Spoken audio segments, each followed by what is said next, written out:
जय शिवा शंकर, जय शिवा पार्वती की। महाशिव पुराण कथा इस तरह से आगे बढ़ते हैं। भगवान श्री हरि ने देवताओं के कार्य हेतु ब्राह्मण का रूप रख करके शंख चूर्ण से कवच मांगा और फिर शंख चूर्ण का रूप धारण कर उसकी पत्नी तुलसी के पास गए। तुलसी ने उन्हें अपना पति समझ करके सिंहासन पर बैठा करके चरणामृत लिया और उन्हें पान का बीड़ा दे करके युद्ध के समाचार पूछे। तब उन्होंने बताया कि हे प्रिय, ब्रह्मा जी के द्वारा हम दोनों ने संधि हो गई है, इस कारण शिव जी चले गए हैं और मैं तुम्हारे पास आ गया हूँ। फिर विष्णु जी तुलसी के साथ रमन करने लगे। भोग के समय तुलसी ने उन्हें दूसरा मनुष्य जान करके श्राप देने को तैयार हो गई। तब विष्णु जी अपने असली रूप में प्रकट हो गए। तुलसी अपना पतिव्रता भंग जान करके क्रोध में भर करके उनसे बोली, हे विष्णु, तुम में दया नहीं है, तुम्हारा हृदय पाषाण के समान है, तुम पत्थर बन जाओ। तुम्हें दया का सागर कहना गलत है, तुमने छल से अपने भक्त का वध कराया है। इतना कहकर के वो विलाप करने लगी। उसका विलाप देखकर श्री हरि ने शिव जी का स्मरण किया और तब वहां शिव जी प्रकट होकर के तुलसी को संसार की नश्वरता की बात समझाने लगे। उसे उसकी तपस्या का फल प्रदान किया। उससे कहा, तुम दिव्य रूप धारण करके बैकुंठ में श्री हरि के साथ रमण करो। तुम एक रूप से नंदी और दूसरे से तुलसी नामक वनस्पति बनोगी। क्षीर सागर की तुम पत्नी भी बनोगी। इस तरह तुलसी को समझा करके भगवान शंकर ने कहा कि तुम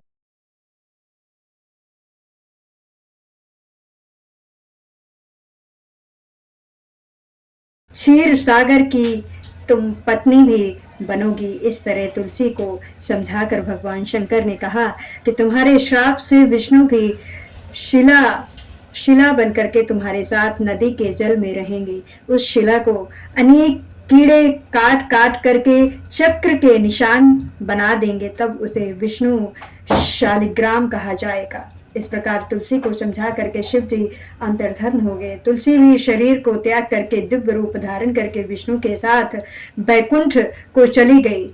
उसके बाद तुलसी गणनंदी हो करके बहने लगी। विष्णु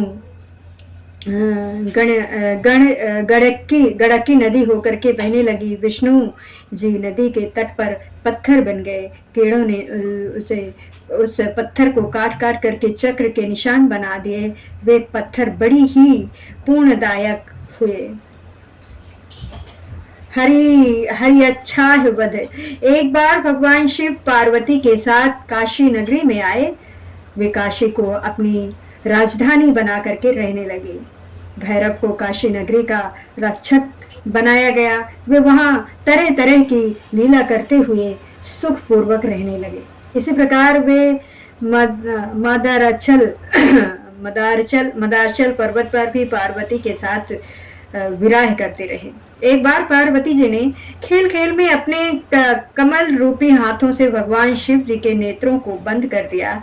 इसका परिणाम ये हुआ कि संसार में अंधकार का राज हो गया। एक विकराल मुख वाला जटाधारी सांवले रंग का विकृत रोम वाला अंधा मनुष्य उत्पन्न होकर के नाचने लगा। उसको देख करके पार्वती जी आश्चर्य में पड़ गईं। उन्होंने भगवान शंकर से पूछा, हे स्वामी, ये मनुष्य कौन है? इस पर वे हंस करके बोले, ये तुम्हारा पुत्र ही है। तुम्हारे द्वारा मेरे नेत्र बंद कर देने से मेरे पसीने के द्वारा उत्पन्न हुआ है। इसको तुमने ही रचा है।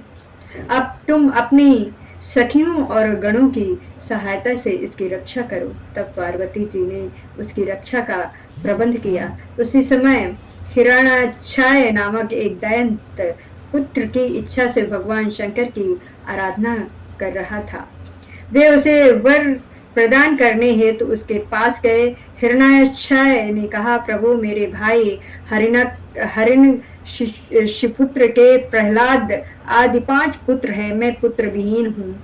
शिवजी ने उससे कहा कि मेरा अंधक नामक एक पुत्र तुम्हारे जैसा ही शक्तिशाली है, तुम उसे पुत्र रूप में स्वीकार कर लो। तब उस दैत्य ने शिव पार्वती की प्रदक्षिणा की और अंधक को पुत्र रूप में स्वीकार कर लिया। शिवजी वरदान देकर के अंतर्धान हो गए। हिरण्याक्षय उस पुत्र को प्राप्त कर देव, दानव, यक्ष और किन्नर सभी को विजय करके त्रिलोकी का राजा बन गया।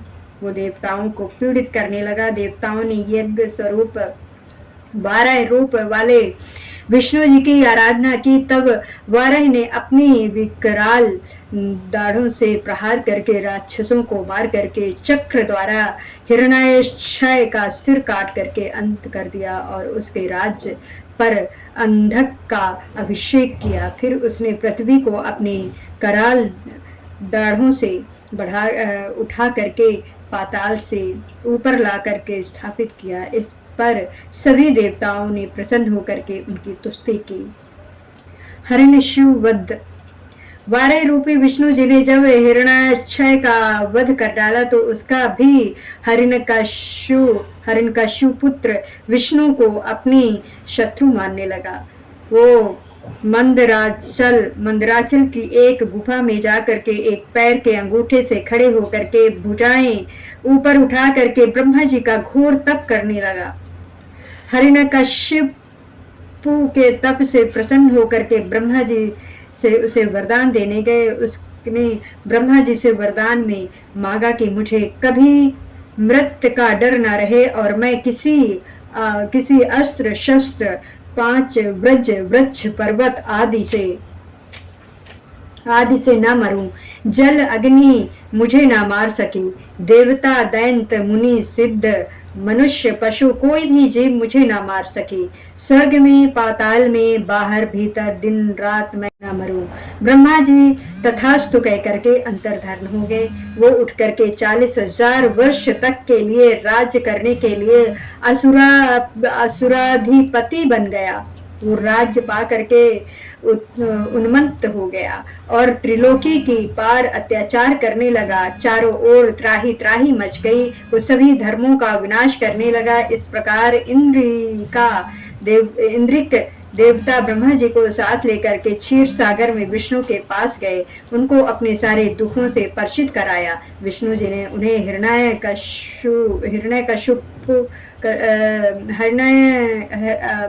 हिरण्यकशिपु का वध करने का अनुशासन दिया। उसके बाद विष्णु जी नरसिंह का रूप धारण करके उसके पास गए। उन्होंने सब राक्षसों का वध कर दिया और निर्दंड इधर उधर घूमने लगे। हिरण्यकशिपु के पुत्र प्रहलाद ने उनकी बहुत प्रशंसा की। वे अपने पिता से बोले, आप इनकी शरण में चले आइए। परंतु वो नरसिंह से युद्ध करने लगा।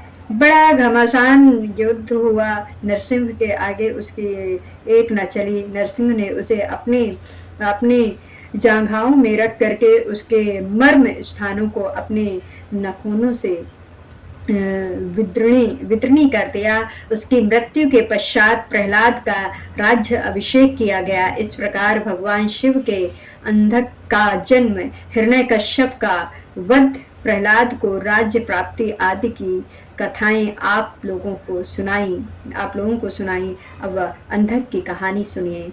एक बार अंधक से उसके भाइयों ने हंसी मजाक में कहा कि अब तुम्हारा राज्य से कोई प्रयोजन नहीं होना चाहिए। तुम्हारे पिता हिरण्याक्षय तो मूर्ख थे, जो कि नेत्र विहीन विकृत रूप वाले पुत्र को शिव जी से ग्रहण किया। तुम राज्य चलाने की योग्य कदापि नहीं हो। भला कहीं दूसरे व्यक्ति से उत्पन्न पुत्र भी राज्य का अधिकारी हो सकता है। राज्य तो हम करेंगे, तुम्हारा राज्य पर कोई अधिकार नहीं है। ये सुनकर के अंधक बहुत ही दुखी हुआ और रात्रि में उठ करके चुपके से जंगल में जा करके घोर तपस्या करने लगा। उसने देखा कि तपस्या से कोई फल प्राप्त नहीं हो रहा है, तो उसने अपने शरीर को अग्नि में जलाना चाहा। ये देख करके देवता डर गए और ब्रह्मा जी के पास गए। ब्रह्मा जी उसे वरदान देने आए। उसने ब्रह्मा जी से अमरता मांगी और कहा, मेरे नयनों में फिर से रोशनी आ जाए, राज्य मुझे प्राप्त हो और प्रहलाद आदि मेरे भाई मेरे वृत्त बन जाएं, मेरी मृत्यु किसी व्यक्ति द्वारा ना हो, यहाँ तक कि श्री हरि और स्वयं शिव जी भी मुझे ना मार सकें। ब्रह्मा जी ने कहा, यह संभव नहीं है, तुम कोई अन्य वरदान मांगो। इस प्रकार अंधक ने कहा, मैंने जो बातें कही है वे तो मुझे मिले, परंतु शिव जी को छोड़ करके मुझे कोई दूसरा ना मार सके। ब्रह्मा जी तथास्तु कह करके अंतर्धन हो गए। वो घर आ गया और अपना राज प्राप्त किया। प्रहलाद आदि सब भाई उसके भक्त हो गए। वो करोड़ों वर्षों तक राज्य करता रहा, परंतु बाद में वो कुसंगति में पड़ गया। उसने वेद मार्ग पर चलना छोड़ दिया। उसने पुत्रों, ब्राह्मणों और गुरुओं को त्याग दिया। एक बार वो मदारचल पर जा करके महल बनवा करके उसमें विहार करने लगा। उसके मंत्रियों ने उसे सूचना दी कि एक जटाधारी साधु के पास एक श्रवंग सुंदर स्त्री है, उसे तुम ले आओ। परंतु उसे लाने के लिए वो स्वयं न जा करके अपने मंत्रियों को भेज दिया। तब उसके मंत्री जटाधारी शिव जी के पास पहुंच करके उनका मजाक उड़ाने लगे तथा उनकी पत्नी पार्वती को मांगने लगे। उनकी बात सुन करके शिव जी हंसकर बोले, मैं तो एक योगी महात्मा हूँ और उसका स्वामी भी हूँ तथा पशुपत व्रत कर रहा हूँ। ये मेरी शक्ति सर्वथा है, उससे जाकर के अपनी इच्छा प्रकट करो और जो चाहे वर मांग सकते हो। ये बात सुन करके उन्होंने सब बातों से अंधक को परिचित कराया। यह सुनकर के राजा अंधक क्रोधित हो गया। इसके बाद अंधक क्रोध में भर गया और मदिरा पान करके सेना को साथ लेकर के शिव जी से युद्ध करने हेतु चल पड़ा। शिव जी के गणों ने गुफा का मार्ग बना करके रखा था। शिव जी के गणों से मार खाता हुआ कामग्नि से दग्ध होकर के आगे को बढ़ता रहा। शिव जी के गणों ने अंधक को मार करके उसके सैनिकों को भगा दिया। उसमें बड़ा भारी युद्ध हुआ। जंगल के जानवर मांस चर्बी खा करके और खून पी करके आनंद करने लगे। शिव जी ने पार्वती से कहा, देखो इस संसार की कैसी अनोखी गति है। कभी कभी स्त्री के प्रसंग में अपनों से ही युद्ध करना पड़ जाता है। कहाँ तो मैं पशुपत व्रत करने यहाँ आया था, परंतु यहाँ से दूसरा व्रत करना पड़ रहा है। इससे तो दूसरे वन में चलना चाहिए। इतना कह करके भगवान शंकर दूसरे वन में तपस्या करने चले गए, परंतु पार्वती जी उसी वन में रह गईं। वो शिव जी की प्रतीक्षा मंदराचल पर ही करती रहीं। वीरगण उनकी रक्षा करते रहे। उसी समय काम से पीड़ित होकर के अंधक उस गुफा में प्रवेश कर गया। उसने 505 दिन तक बिना कुछ खाए पिए निरंतर युद्ध किया। उसने वीरक को घेर लिया। देवताओं की शक्तियां पार्वती जी की रक्षा करने लगीं। देवताओं की शक्तियों ने रणभेरी बजाई। वीरक सचेत होकर के युद्ध करने लगा। नारायणी, ब्रह्मणी, गौरी, इंद्राणी आदि देवियां अपने अस्त्र शस्त्रों से युद्ध करने लगी। 1000 वर्ष तक ये युद्ध चलता रहा। फिर भगवान शंकर भी वहां आ गए। अंधक ने भगवान शंकर के पास अपना दूत भेज करके पार्वती जी की मांग की। भगवान शिव जी ने क्रोध में भर करके दूत को समझा करके युद्ध का संदेश भेजा। तब अंधक महाबली गिल राक्षस को आगे करके शिव जी से युद्ध करने आया। उसने गुफा पर ब्रज से प्रहार करके पार्वती जी पर ब्रज से प्रहार किया। उसकी सेना ने शंकर की गुफा को तोड़ डाला। उस पर भगवान भोले शंकर ने श्री हरि आदि देवताओं को बुला करके अपने गणों के साथ भयंकर युद्ध शुरू कर दिया। इस युद्ध में विधांश नामक दैत्य ने ब्रह्मा, विष्णु, इंद्र, सूर्य, चंद्रमा आदि समस्त देवताओं को निगल कर पेट में भर लिया। केवल वीरक गण शेष रह गया। तब भगवान शिव जी ने सामदेव का गान किया। फिर सूर्य के समान अपने प्रकाशित शरीर से अट्टहास किया। इस बीच वो दैत्य नदी को भी निगल गया। क्रोध में भर करके शिव जी ने अपने तीव्र बाणों से विध्वंस को मार करके सभी देवताओं को उसके पेट से बाहर निकाला।